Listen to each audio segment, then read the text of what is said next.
नमस्कार मित्रांनो, स्वागत आहे तुमचं आपल्या या यूट्यूब चॅनलमध्ये. तुम्ही जर या चॅनलवर नवीन असाल तर सबस्क्राईब करायला विसरू नका. मित्रांनो, आज आपण बघणार आहोत 1.2 ऑन सेइंग प्लीज यातील ब्रेन स्टॉर्मिंग ॲक्टिव्हिटीज. त्यामधील ॲक्टिव्हिटी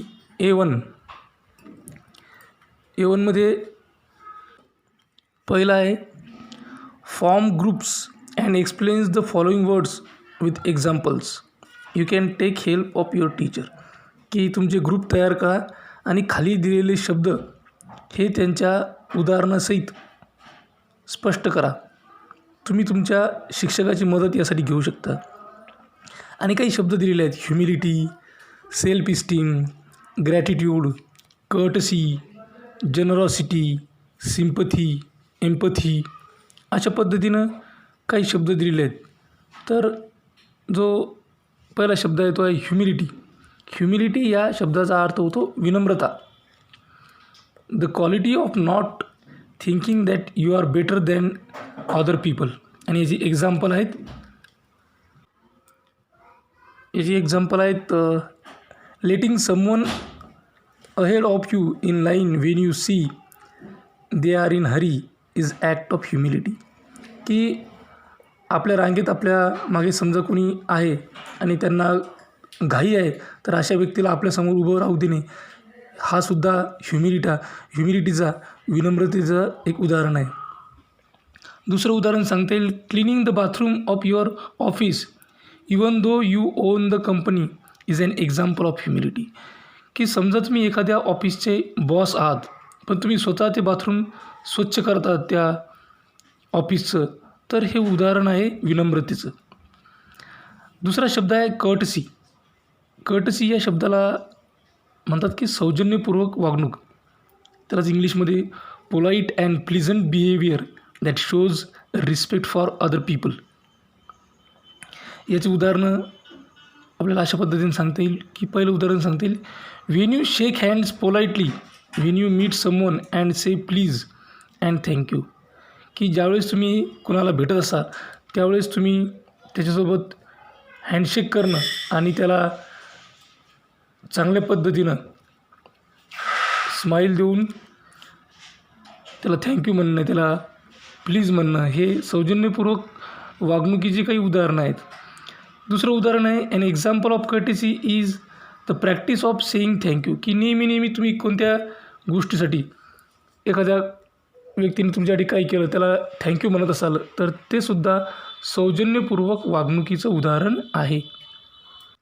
त्यानंतरचा शब्द आहे एम्पथी. एम्पथी म्हणजे समवेदना. The ability to imagine how another person is feeling and so understand his her mood. की एम्पथी काय आहे, की बाकीच्या व्यक्तीला, की एखाद्या गोष्टीमधून जाताना दुसऱ्या व्यक्तीला काय वाटत असेल हे जर आपण जाणून घेतलं तर त्याला म्हणतात समवेदना.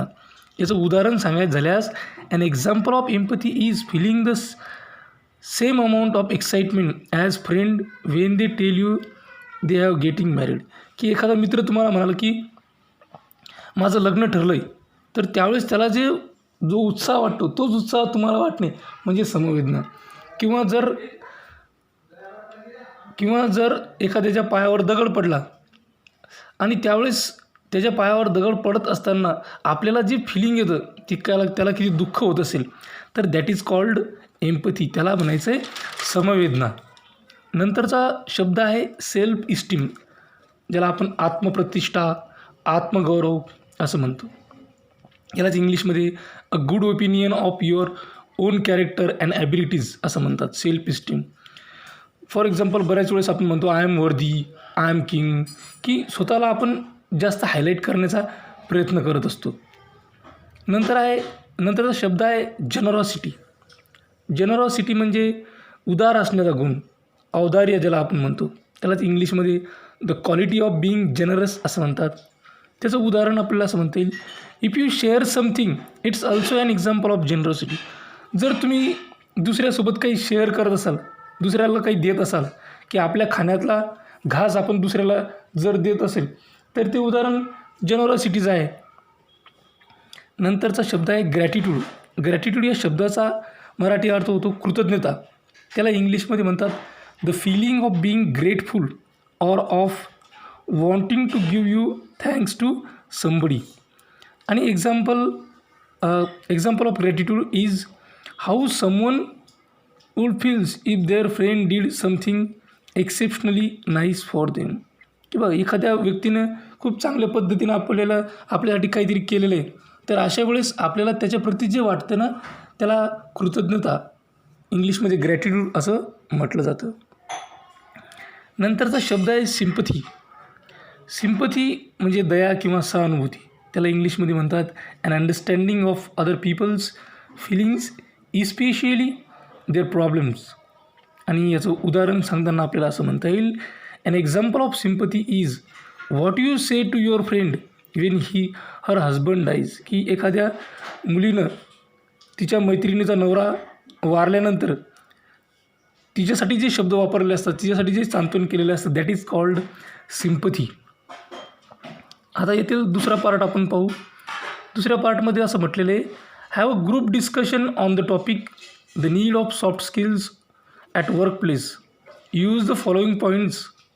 की ग्रुप डिस्कशन घ्या म्हणतात एका टॉपिकवर, ज्या टॉपिकचं नाव आहे the need of soft skills at work place. की तुमच्या कामाच्या ठिकाणी सॉफ्ट स्किल कशा पद्धतीने वापरले पाहिजेत आणि त्यासाठी खालील मुद्द्यांचा वापर करा. ए आहे written and verbal communication. B ways of interacting with others. C creative abilities. आणि डी इमोशनल इंटेलिजन्स. तर आपण पहिला मुद्दा पाहू रिटन अँड व्हर्बल कम्युनिकेशन. यामध्ये आपल्याला काय लिहिता येईल की रिटन अँड व्हर्बल कम्युनिकेशन कशा पद्धतीनं आपल्याला वर्कप्लेसमध्ये अप्लाय करता येईल. तर कॉन्फिडंट, की आपण कॉन्फिडंट असावं. Articulate and professional speaking abilities आपल्याकडे असावी. त्याचबरोबर एक्सपिरियन्स असावा.